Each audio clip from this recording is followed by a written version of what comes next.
সুপ্রিয় দর্শক, আসসালামু আলাইকুম। নিউজ বাংলা আপনাদের স্বাগত জানাচ্ছি। আমি মোহাম্মদ জিয়াউদ্দিন।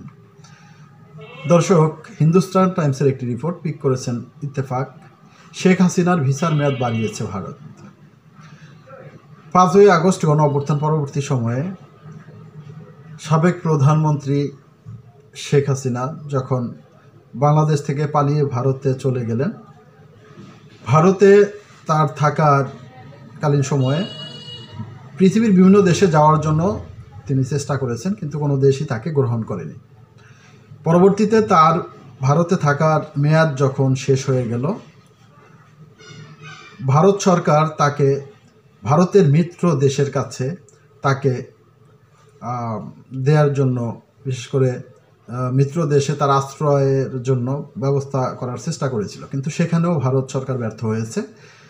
পরবর্তী সময়ে ভারতই তাকে আশ্রয় দিচ্ছে এখনও। কারণ শেখ হাসিনা একসময় বলেছিল যে ভারতকে যা দিয়েছি ভারত সারা জীবন মনে রাখবে। এর মানে ভারত তো তাকে রাখবে, এটাই স্বাভাবিক।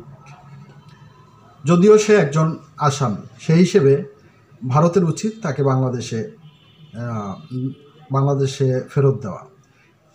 যদিও বাংলাদেশ এবং ভারতের একটা প্রত্যাবর্তন চুক্তি রয়েছে, সেই চুক্তিতে উল্লেখ রয়েছে যে আশ্রয় নেওয়ার পর ওই ব্যক্তিকে যদি ওই দেশ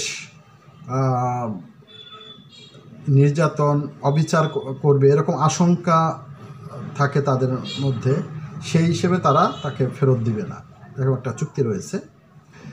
দর্শক, গত কিছুদিন আগে বিডিআর, বর্তমান বিজিবি হত্যাকাণ্ডের ঘটনায় গঠিত জাতীয় স্বাধীন তদন্ত কমিশনের প্রধান মেজর জেনারেল অবসরপ্রাপ্ত আ.ল.ম. ফজলুর রহমান তিনি বলেছেন, 2009 সালে পিলখানায় 74 জনের হত্যাকাণ্ডের তদন্তের অংশ হিসেবে তারা শেখ হাসিনাকে জিজ্ঞাসাবাদ করতে ভারতে যেতে চান। তিনি আরও বলেছেন যে ভারতে তারা যেতে চান, ভারত সরকার যদি তাদের যানবাহন নাও দেয় বা তাদের নিরাপত্তার ব্যবস্থা না করেন, তারপরেও তারা যেতে চান, এই কথাই তিনি বলেছেন। দর্শক, রিপোর্টে বলা হয়েছে, ছাত্র জনতার অভ্যুত্থানে ক্ষমতাচ্যুত হয়ে ভারতে পালিয়ে যাওয়া বাংলাদেশের সাবেক প্রধানমন্ত্রী শেখ হাসিনার ভিসার মেয়াদ বাড়িয়েছে দেশটি। গণহত্যা ও মানবতা বিরোধী অপরাধের অভিযোগে শেখ হাসিনাকে বিচারের মুখোমুখি করতে গত 23 ডিসেম্বর নয়াদিল্লির কাছে আনুষ্ঠানিকভাবে প্রত্যর্পণের অনুরোধ জানিয়েছে ঢাকা। এরই মধ্যে তার ভিসার মেয়াদ বাড়ানোর খবর পাওয়া গেছে। দিল্লি ভিত্তিক হিন্দুস্তান টাইমসের এক প্রতিবেদনে বলা হয়, গত বছরের 5 আগস্ট আওয়ামী লীগ সরকারের বিরুদ্ধে ছাত্র জনতার আন্দোলনের মুখে শেখ হাসিনা বাংলাদেশ ত্যাগ করেন এবং তখন থেকেই তিনি ভারতে অবস্থান করছেন। সম্প্রতি তার ভিসার মেয়াদ বাড়ানো হয়েছে, তবে ভারত ঠিক কবে শেখ হাসিনার ভিসার মেয়াদ বাড়িয়েছে তা এই প্রতিবেদনে উল্লেখ করা হয়নি।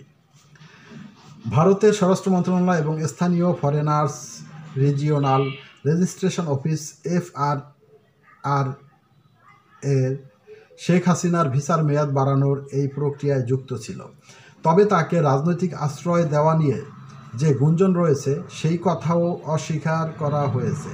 হিন্দুস্তান টাইমস জানায়, ভারতের শরণার্থী এবং আশ্রয় দেওয়ার ব্যাপারে কোনো সুনির্দিষ্ট আইন নেই।